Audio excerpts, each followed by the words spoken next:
bacteria, para que lleve a cabo su función, obviamente necesita de consumir, ¿qué cosa? Glucosa. ¿Por qué glucosa, maestro Garibay? Porque va a ser la principal fuente, ¿de qué? De carbono para las bacterias, va a ser la principal fuente de energía para las bacterias, va a ser la principal fuente de dióxido de carbono para las bacterias. Esta glucosa, cuando ingresa a la Escherichia coli, ¿qué lo que hace? Es obtener energía en forma de ATP. ¿Cómo se llama este proceso en el cual la glucosa se rompe para generar ATP y piruvato? Se llama glucólisis, rompimiento, glucosa. Entonces, las bacterias utilizan glucosa para que mediante la glucólisis generen ATP y piruvato. Y si ustedes se acuerdan en sus clases de bioquímica, este piruvato sufría algunas reacciones de descarboxilación para la generación de acetilcoenzima A. Y este acetilcoenzima A era un precursor de una ruta metabólica bien importante y que es el dolor de cabeza de estudiantes y que es ni más ni menos que el ciclo de Krebs. Aquí lo que hacía el ciclo de Krebs era generar metabolitos, como por ejemplo, ustedes han de acordar de uno muy conocido como el oxalacetato, el alfa-cetolutarato y el succinilcoenzima A, que estos eran metabolitos para la biosíntesis de nuevos componentes, como carbohidratos, lípidos, proteínas y ácidos nucleicos. Entonces, imagínense, las bacterias utilizan la glucosa para generar ATP y piruvato mediante la glucólisis.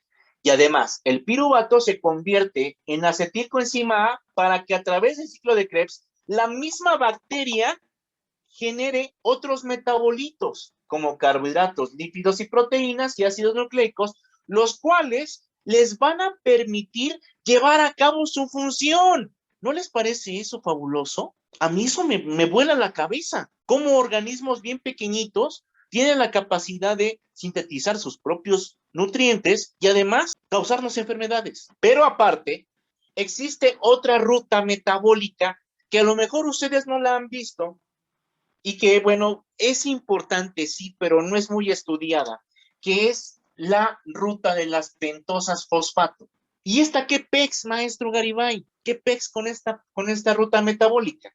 Pues resulta que la ruta metabólica de las pentosas fosfato va a utilizar a la glucosa 6-fosfato como una fuente de síntesis de pentosas. ¿Como cuál, maestro Garibay?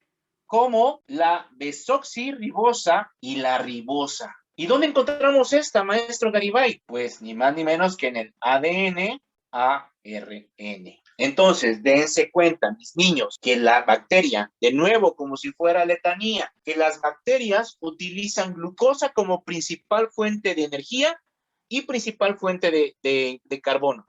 Esta, mediante la glucólisis, se convierte en ATP y piruvato. Posteriormente, este piruvato se convierte en acetilcoenzima A, entra a ciclo de Krebs, genera metabolitos como el oxalacetato, alfa-cetolutarato y succinilcoenzima A, los cuales van a generar carbohidratos, lípidos, proteínas y ácidos nucleicos. ¿Para qué? Para que la misma bacteria lleve a cabo su función. Y además, mediante las pentosas fosfato, va a sintetizar las pentosas. ¿Para qué? Para generar ADN y ARN. Pero, como se acuerdan, había una fuente de energía. Es decir, esta bacteria utiliza, de nuevo, carbohidratos, lípidos y proteínas para sintetizar electrones. Y estos electrones, si ustedes se acordarán en su clase de bioquímica, se liberaban en forma de hidrógenos. Y había dos moléculas bien importantes, que es la NADH2 y el FADH2 más H, que se encargaban de aceptar esos electrones y obviamente mediante la cadena transportadora de electrones, estos generaban ATP, es decir, en forma de energía. ¿Estamos de acuerdo? Entonces, la bacteria genera energía. ATP, aquí tenemos más ATP. Acá, por ejemplo, bien nos decía Jafet, genera ATP, ¿sí? No tantos, pero también genera metabolitos. Y estos metabolitos van a ayudar a la síntesis, ¿sí? Todos estos metabolitos van a ayudar a la biosíntesis de carbohidratos, lípidos, proteínas y ácidos nucleicos. ¿Para qué? Para que obviamente estos carbohidratos, lípidos y proteínas y ácidos nucleicos van a llevar a cabo interacciones entre sí. Es decir, los carbohidratos se unen con los lípidos o con las proteínas. Y viceversa, el lípido con los carbohidratos o los lípidos con las proteínas. O las proteínas con los lípidos y las proteínas con los carbohidratos. De tal manera que entonces sufren una polimerización y entonces empiezan a generar estructuras mucho más complejas. Entonces, las bacterias van a utilizar glucosa como fuente de energía, como fuente de carbono, como fuente de ¿qué? De electrones. Cuando la bacteria consume glucosa, obviamente tiene que generar energía mediante la glucólisis, generando ATP y piruvato. El piruvato a su vez se transforma en acetilcoenzima A, entra al ciclo de Krebs, genera ATP, genera metabolitos que le van a permitir ¿qué cosa? Sintetizar componentes como carbohidratos, lípidos, proteínas y ácidos nucleicos. Aunado a este proceso metabólico, también se lleva a cabo lo que son la ruta de las pentosas fosfato, en donde a partir de la glucosa 6-fosfato generado por el desdoblamiento de la glucosa, genera pentosas como desoxirribosa y ribosa, que nos van a ayudar en la generación de ¿qué? De ADN y ARN. ¿Para qué va a servir esto? Para que la bacteria pueda, ¿qué cosa? Dividirse. Y como se requieren grandes cantidades de energía, también la misma bacteria va a generar electrones a partir de los carbohidratos, lípidos y proteínas. ¿Para qué? Para generar energía.